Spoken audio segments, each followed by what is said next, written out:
We love stories about heroes. From ancient myths to modern blockbusters, the idea of a chosen one, destined for greatness, captivates our imaginations. These narratives are exciting, promising adventure and purpose. We imagine ourselves in the hero's shoes, wielding magical swords and battling mythical beasts. There's a thrill in the extraordinary, a sense of importance attached to being the chosen one.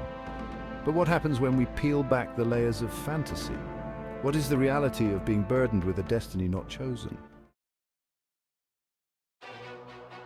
Imagine being told as a child that you are responsible for saving the world. This is the reality for countless chosen ones in literature and folklore. They are tasked with battling ancient evils, overthrowing tyrannical regimes, or preventing catastrophic events, all before they've even finished school. The pressure is immense.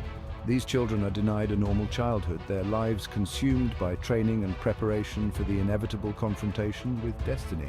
Failure is not an option, for the fate of the world rests on their young shoulders. The burden of destiny often robs chosen ones of their childhood. They are thrust into dangerous situations, forced to grow up too fast. They witness violence, experience loss, and confront their own mortality at an age when other children are learning to ride bikes and play games. Their innocence is shattered as they grapple with the weight of their responsibilities. The joy and wonder of childhood are replaced with fear, doubt, and the crushing pressure to succeed.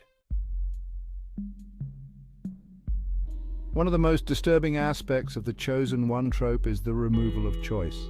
These children are rarely given a say in their destiny. Their paths are predetermined, their futures mapped out for them before they are even born.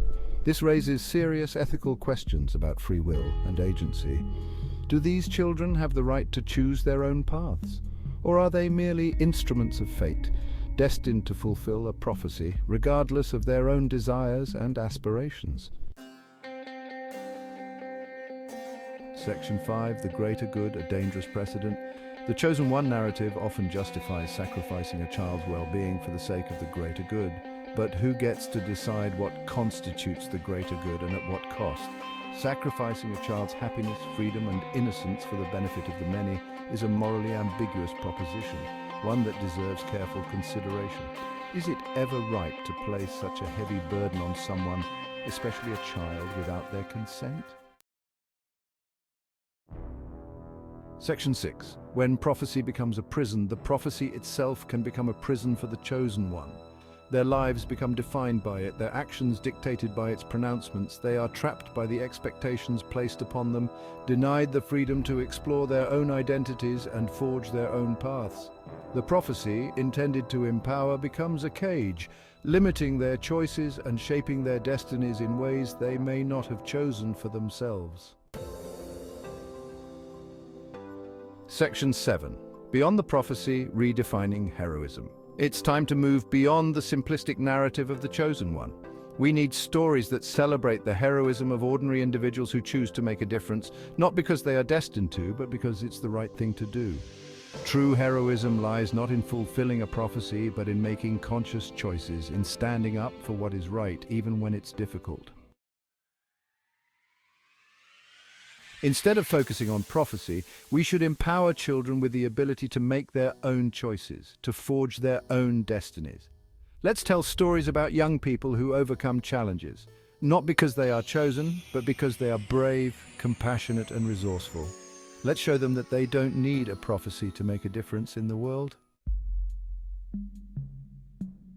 Section 9. Raising critical thinkers, examining societal values. The chosen one trope is more than just a storytelling device.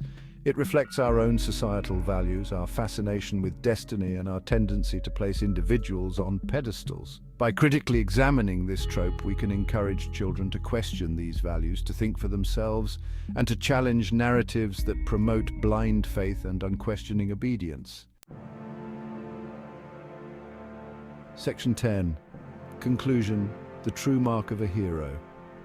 True heroism isn't about fulfilling prophecies, it's about making choices, showing courage, and standing up for what you believe in, even when it's hard. It's about using your unique talents and abilities to make the world a better place. So, Let's rewrite the narrative, replacing the chosen one with the choosing one, the individual who chooses to stand up, to fight for what's right, and to make a difference in the world, not because of destiny, but because of choice.